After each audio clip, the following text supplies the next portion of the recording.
বাবা, আমার খুব ব্যথা লাগছে। আমি তখন কেঁদে কেঁদে বললাম। তখন বাবা শান্তভাবে আমাকে সান্ত্বনা দিতে লাগল। তিনি বললেন, প্রথম প্রথম একটু ব্যথা লাগবেই, তবে এটা নিয়ে ভয় পাবি না, ধীরে ধীরে সব ঠিক হয়ে যাবে। এই ব্যথা সাধারণ ব্যথা নয়, এটা একেবারেই আলাদা ধরনের অনুভূতি ছিল। তুই যেহেতু প্রথমবারের মতো এটার মুখোমুখি হচ্ছিস, তাই তোর কাছে বিষয়টা কঠিন আর অচেনা লাগছে। কিন্তু মনে রাখিস, এটা কেবল প্রথমবারের জন্য। একবার এই ধাপটা পার হয়ে গেলে আর কখনো এমন কষ্ট বা অস্বস্তি হবেই না। আমার কথা মনে রাখিস, এটা কিন্তু একেবারেই ক্ষণস্থায়ী। প্রথমবারের পর সবকিছু সহজ মনে হবে। বাবার সেই কথাগুলো শুনে আমি ব্যথার মাঝেও কিছুটা সাহস পেলাম। তার আশ্বাসে মনে হল, সত্যি হয়তো এই কষ্টটা অল্প সময়ের জন্যই। তো বন্ধুরা, এই ভিডিওটি আপনারা অবশ্যই সম্পূর্ণ দেখবেন কিন্তু, তাহলে সত্য ঘটনাটি আপনারা জানতে পারবেন। ভিডিওটি টেনে টেনে দেখলে কিছুই বুঝতে পারবেন না। আর এখন আপনাদেরকে শুরু থেকে শেষ পর্যন্ত সম্পূর্ণ ঘটনাটি জানিয়ে দিচ্ছি। তার আগে এই ভিডিওতে লাইক দেবেন এবং এরকম আরও নতুন নতুন ভিডিও পেতে প্লিজ চ্যানেলটি সাবস্ক্রাইব করে রাখবেন। আমার নাম মিনা, বয়স ১৯ বছর, আর আমি সদ্য কলেজে ভর্তি হয়েছি। সবাই বলে আমি দেখতে খুব সুন্দরী ছিলাম, তাই প্রায়ই দেখি অনেক ছেলে আমার পেছনে ঘোরাঘুরি করে। কিন্তু আমি এসব নিয়ে কোনো গুরুত্ব দিই না। প্রেম ভালোবাসার বিষয়গুলো আমার কাছে কখনো তেমন আকর্ষণীয় মনে হয়নি। আমার বান্ধবীরা প্রায় সবাই কারো না কারো সঙ্গে সম্পর্কে জড়িয়েছে। তারা আমাকেও প্রায়ই বলে, তামান্না, একদিন সময় হলে তুইও প্রেমে পড়বি, তখন আমাদের কথাই মনে পড়বে। তাদের কথা শুনে আমি হেসেই উড়িয়ে দিই, কারণ সত্যি এখনও এসব আমার ভালো লাগে না। আমার পরিবারও শহরে বেশ পরিচিত। আমার বাবা মা দুজনেই শহরের সবচেয়ে বড় বিশ্ববিদ্যালয়ের শিক্ষক। তবে কাজের কারণে তারা আমাদের সঙ্গে সবসময় থাকেন না, শুধু ছুটির দিনেই আমাদের কাছে আসেন। এই সময়টা আমাদের জন্য অনেক আনন্দের হয়। আর বাকিটা সময় আমি আর আমার বাবা একসঙ্গেই বাসায় থাকি। আমাদের জন্য আলাদা করে কাজের লোক আছে, তারা রান্নাবান্না আর ঘরের সব কাজ সামলে নেয়। আমার বাবার নাম জহুরুল। বাবা তিনি সবসময় আমার খুব খেয়াল রাখেন। বাইরে কোথাও যেতে হলে কিংবা কোনো কাজের সাহায্যের প্রয়োজন হলে সবার আগে বাবাই এগিয়ে আসে। পড়াশোনায় সমস্যা হলে ধৈর্য ধরে বুঝিয়ে দেন। ছোট থেকে আমার বাবার সাথে থাকার অভ্যেসটা হয়ে যাওয়ার বলে বাবাকে ছাড়া আমি নিজেকে কেমন যেন অসম্পূর্ণ মনে করি। আমি আর আমার বাবা সবসময় একে অপরের সঙ্গেই ছিলাম। মা আমাদের সঙ্গে থাকতেন না, তাই বাবাই ছিল আমার সবচেয়ে কাছের মানুষ। কিন্তু একটা ঘটনা আমাদের সম্পর্ককে বদলে দিল চিরদিনের জন্য। কলেজে ওঠার পর আমি পড়াশোনার পাশাপাশি কিছু নতুন বন্ধু পাই। তাদের সঙ্গে আড্ডা দেওয়া, ঘুরতে যাওয়া, এসবের কারণে ধীরে ধীরে বাবার সঙ্গে আমার সময় কাটানো কমে গেল। আগে যেসব কথা আমি শুধু বাবাকেই বলতাম, এখন সেগুলো বান্ধবীদের সঙ্গে ভাগাভাগি করতাম। এটা দেখে বাবা কষ্ট পেত, কিন্তু কিছু বলতো না। একদিন হঠাৎ করে আমি একটি সাংস্কৃতিক অনুষ্ঠানে অংশ নিতে চাইলাম। সেখানে ছেলেমেয়েরা একসাথে কাজ করছিল। আমি খুব আনন্দ নিয়ে প্রস্তুতি নিচ্ছিলাম, কিন্তু বাবা বিষয়টা একদমই মেনে নিতে পারল না। সে বলল, তুই এসবের মধ্যে জড়াস না, এগুলো তোর জন্য ভালো নয়। আমি বললাম, বাবা, তুমি সবসময় আমার জন্য ঠিক করতে পারো না, আমাকেও বড় হতে দিতে হবে। এই কথাতেই শুরু হলো দূরত্ব। বাবার মনে হলো আমি তাকে আর আগের মতো সম্মান করি না, আর আমার মনে হলো বাবা আমাকে বুঝতে চায় না। ধীরে ধীরে আমাদের কথাবার্তা কমে গেল, একসাথে বসে খাওয়া দাওয়া হারিয়ে গেল। এভাবে বেশ কিছুদিন কেটে গেল। তারপর হঠাৎ করেই আমি লক্ষ্য করলাম বাবার আচরণ বদলে যাচ্ছে। আগের মতো শুধু দায়িত্ব নিয়ে কথা বলতো না, বরং আমার সাথে আরও নরম, আরও যত্নশীল হয়ে উঠল। প্রতিদিন রাতে আমি যখন ঘুমাতে যাই, সেই সময় বাবা এসে আমার খোঁজ খবর নেয়, আমাকে সান্ত্বনা দেয়। প্রথমে বিষয়টা আমি বুঝতে পারিনি, কিন্তু দিন যতই গড়াতে লাগল, ততই টের পেলাম যে বাবার এই আচরণ একেবারেই ভিন্ন রকম। তার কথা বলার ভঙ্গি, যত্ন নেবার ধরন, সবকিছুতেই যেন একটা অচেনা মায়া ভর করেছে। আমি ভেতরে ভেতরে কৌতূহলী হয়ে উঠলাম। ভাবতে লাগলাম, হঠাৎ এমন পরিবর্তনের পেছনে কী কারণ থাকতে পারে। আগে যে বাবাটা শুধু কড়াকড়ি আর নিয়মের কথা বলতো, সেই এখন প্রতিটি রাতে আমার পাশে এসে দাঁড়ায়, যেন আমাকে একা থাকতে না দেয়। একসময় আমার মনে হতে লাগল, বাবার এই অচেনা ব্যবহারটা যেন কোনো গভীর রহস্য লুকিয়ে রেখেছে, যেন সে আমাকে কিছু বলতে চাইছে, কিন্তু কোনো অজানা কারণে মুখ খুলতে পারছে না। রাতগুলো মনে হয়েছে এক একটা ছোট অধ্যায়।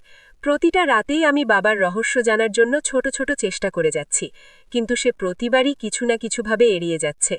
তারপর একদিন আমি সন্ধ্যায় বই নিয়ে ঘরেই বসি। রাতে বিছানায় শোয়ার আগেই ভাবলাম আজ বাবার সঙ্গে সরাসরি কথা বলে ফেলব। দুপুরে যতটা ঠান্ডাই থেকেছে, রাতে ততটাই সহজ জল ছিল। রাতে যখন সবাই ঘুমাতে যায়, আমি জিজ্ঞাসা করলাম, তুমি কেন হঠাৎ এত বদলে গেলে? কি হয়েছে? বাবা একটু কণ্ঠ নামিয়ে মুচকি হেসে বলল, কোনো কিছু না, তুই বেশি ভাবিস। তার চোখে কোনো অস্বস্তির ছাপ দেখলাম, কিন্তু সে মুখ খুলল না। আমি যত চেষ্টা করলাম সে প্রতিবার উত্তরকে ছোট করে দিল। আমি বুঝলাম সে জানাতে চাইছেন না। রাতে যখন ঘুমাতে যাই, ইচ্ছে করে চুপচাপ তার কাজের ঘরের দরজার কাছে চলে গেলাম। জানালার আলো থেকে দেখা যায় বাবা মুঠোফোন হাতে বসে আছে, চোখে একটু ক্লান্তি। বারবার মুঠোফোন নাম পড়ে ফেলে রাখছে। একবার সে হালকা করে একটি মেসেজ টাইপ করল, তারপর মুছে দিল। আমি মনেই আঁকড়ে ধরে বসে গেলাম। কি হচ্ছে তার জীবনে? আমার কাছে সে যেন কিছু লুকোতে চাইছে। দরজায় কাটা শব্দ শোনা যায়নি। সে বাইরে থেকে দরজা লক করে নিল কিনা জানি না। ফিরে যখন ঘরে আসলাম, আমি হঠাৎ দেখলাম টেবিলে একটা ছোট কাগজ ভাগ আছে। কোনো নোট তবে নয়, কেবল অর্ধেক কালির দাগ। আমার কৌতূহল বেড়ে গেল। আমি এড়িয়ে যেতে চাইলেও ভেতরের চিন্তা আমাকে থামাতে দেয়নি। রাতে ঘুমানোর আগে আমি সরাসরি জিজ্ঞেস করলাম, বাবা, তুমি কি আমাকে কিছু লুকাও? সে দীর্ঘশ্বাস নিল, তারপর বলল, না, কিন্তু আমি চাই না তুই সেই চাপটা অনুভব করো।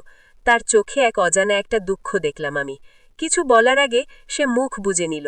তারপর এক রাতে আমি ঘুমের অর্ধঘুমেই আচমকা জেগে উঠে দেখি বাবা বিছানার পাশের টেবিলে সেখানে বসে আছে। সে একা, চুপচাপ, হাতে এক কাপ চা। আমি থেমে দাঁড়ালাম, তার দিকে তাকিয়ে। সে হঠাৎ বলল, তুই ঘুমাও, কথা বড় ব্যাপার না। আমি ওকে ধৈর্য ধরে বলতে বললাম, বাবা, আমি যদি তোমাকে ভালোবাসি, সেই কারণেই তো জানার চেষ্টা করছি। সে চুপ করে রইল।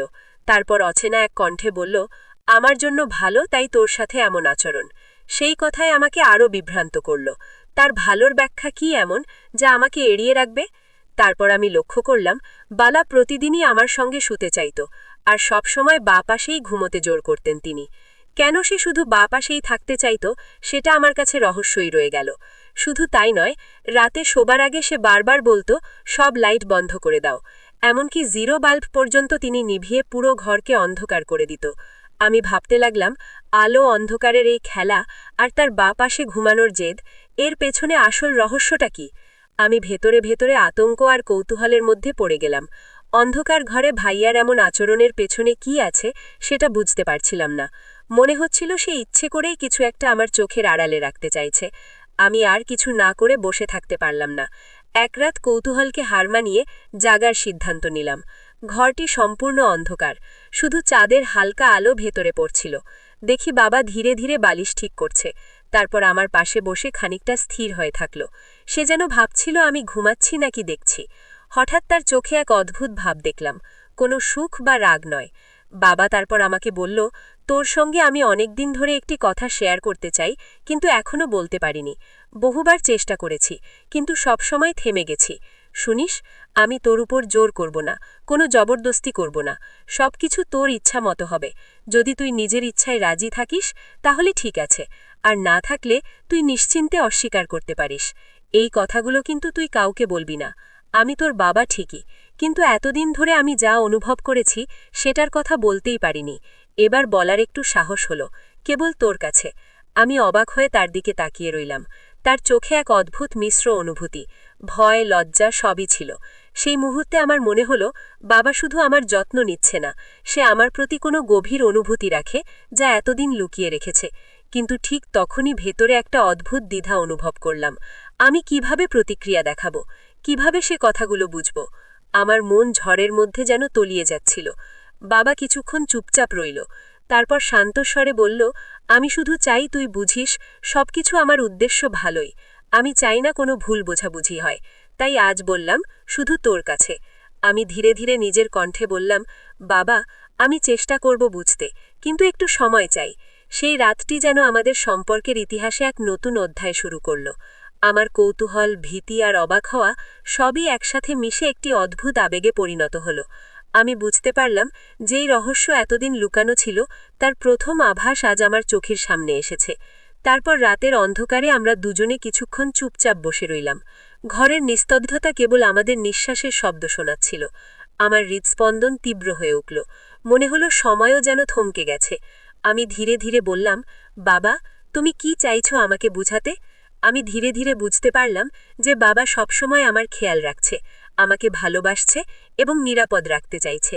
এই উপলব্ধি আমাকে সাহস দিয়েছে এবং আমি ঠিক করলাম আমরা একে অপরের পাশে থাকব, পরিবারের মতো বিশ্বাস আর যত্ন নিয়ে। আর এই গল্পটির মাধ্যমে আমি শিখেছি যে সত্যিকারের ভালোবাসা মানেই হচ্ছে যে একে অপরের প্রতি যত্ন, সাপোর্ট এবং বিশ্বাস। এটাই সবচেয়ে গুরুত্বপূর্ণ ছিল।